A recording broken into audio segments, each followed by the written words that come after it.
bonjour, ni hao, sat sri akal, salam, namaste. Welcome to my channel. I'm Divya from the Storytellers Pune. And today, through a story, I'm going to take you along with me on a journey to meet the Inuit people in the Arctic region. So come along.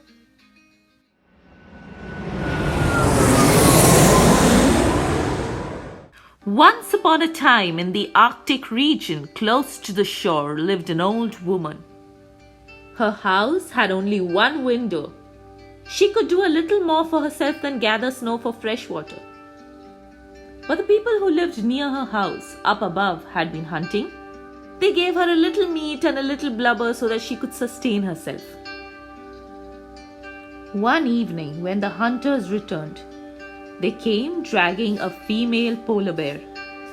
It was brought into one of the largest houses of the village to be butchered. When they opened it up, they found an unborn cub, all frozen. The wife of the man who had shot the bear took this frozen cub to the poor old woman. She went up to the window of the house and cried, "Hello, dear friend in there. Would you like to have a bear's unborn cub?" The old woman said, "Yes," and she came out to get it. Thank you. Quickly, she put a new moss wick in her lamp, lighted it so that it burned with a big flame, and laid the frozen bear on the drying rack above the lamp. There it thawed, and in short time, it began to move. As soon as the old woman was sure that life was returning into the little bear's body, she took it down and laid it beside her. At last, it opened its beautiful brown eyes. It was like love at first sight. She soon realized that this little bear cub was exactly like a puppy. She named the cub Kunik. The old woman had been lonely for such a long time, and having wished for a pet exactly like Kunik, she treated him like her own child and gave him her utmost attention. Kunik grew very fast, and she began to talk to him in human speech. And because of this, he started thinking like a human being. Whenever he was hungry, he would go to her and sniff around her, and she would feed him blubber. Because she had heard from somewhere that polar bears only eat blubber. So she gave him molten blubber to drink and fried blubber to eat. When he was done and full, he would come and curl up on her lap, as she would softly pat him and sing him to sleep. Everything had changed for the old woman. Her once very quiet and lonely house was now full of laughter and cheer as children from the village came every day to play with the little bear cub. But the old woman warned the children about teasing the bear. And to Kunik she said, "My dear child, hide your claws when you play with the human children. Be very careful." And Kunik was very careful. But as time passed, Kunik grew stronger and stronger, and even though he was careful, he ended up accidentally breaking many of the children's toy harpoons. He kept his claws in, however, and always took care not to hurt anyone. Eventually, Kunik was too strong for the children to handle, and so they stopped coming. But don't get too sad, because the children were then replaced by the grown men of the village. They played all different sorts of sport with Kunik, and so Kunik grew very skilled and strong. Soon the men didn't dare to continue. The bear's strength had become far too great. Then they said to each other, "Let us take it out hunting. It can help us catch the seals at the blowholes." Good idea. One morning they came to the window and called, "Little bear, come out hunting with us and get your hunter's share." When Kunik heard this, he was so eager to go with them. Soon he became even more skilled than the men, catching even the largest of the seals with a single blow of his paw. Now the old woman had all the meat she could use. When the weather was bad and the men stayed home, the bear went out all by himself and brought home seals for the whole village. The news about this bear spread far and wide, and so did the envy.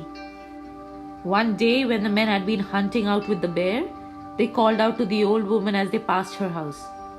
Today your bear was nearly killed by the people living in the north of us. We were just able to save it somehow. You're very lucky. Soon after, word came from a distant village to the people of the south. People had heard about the bear and were saying, If I see it, I will kill it. the old woman's joy had left her. She was fearful every day. She set off towards the north to talk to the people, to convince them. It wasn't easy for her because she was very old. But she traveled, and when she reached there and talked to those people, she said, Why do you want to kill my child? Take me instead. Let my little bear live. Please. What are we going to do with you? Your bear's meat can feed the entire village. You go back. If we see him again, we kill him. The old woman was heartbroken.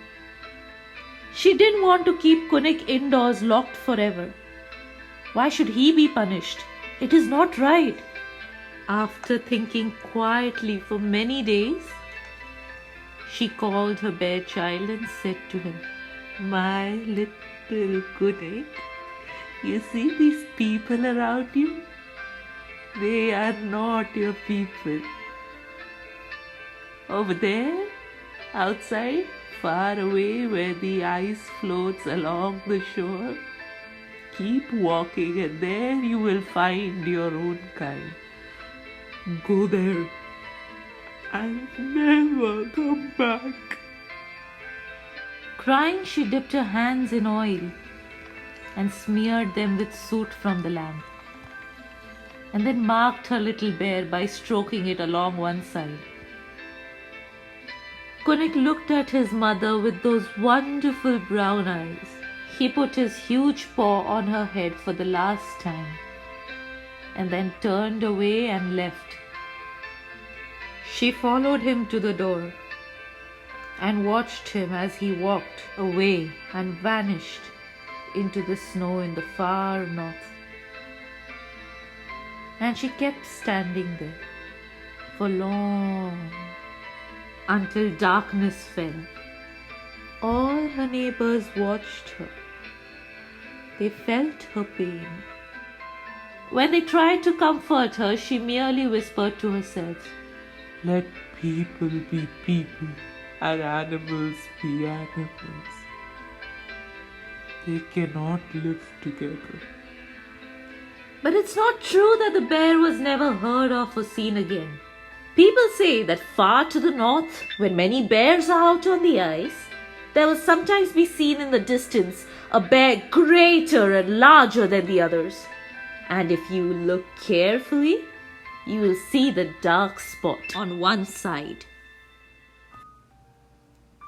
Today's story is an Inuit folktale, and it has many names. The Little Bear, The Bear and the Woman, and my personal favorite, The Bear Child. The story has many colors to it. It reaches out to every parent who for some reason is now away from the child. It calls out to every pet owner out there who has treated their pet as their own child and given it the utmost love and attention. This story connects to me in a very personal level. There was once a little puppy that entered my life. He belonged to my neighbor. My neighbors were good people. He was beautiful, white, little fur ball, exactly like this polar bear. There were times when my neighbor used to leave the puppy with me whenever he was away. I very willingly used to take the puppy in and look after him. And whenever I fed him food and his belly was full, he used to come running with those little paws and curl up on my lap and sleep. And I gently used to pat him to sleep, sometimes sing to him. And I sat in that one position for a very long time and my legs used to cramp up, but I never wanted to disturb him because what I felt out here in my heart was way more beautiful than the pain that I felt in my legs. Throughout this time, I knew that he does not belong to me. And I was mentally prepared that there will come a time when he has to leave me and go. But all this mental preparation and previous work that I did out here just didn't work when the day came that he had to leave me. I was broken, really heartbroken. And the pain I felt was unprecedented. That's when this story found me, when I needed it the most, because somehow stories have a way of doing that. It helped me connect, it helped me heal, and I'm pretty sure it has done that to a few of you out there. Do let me know what you think about this story in the comment section below. I'll see you again next Monday with another one. Take care. Bye bye.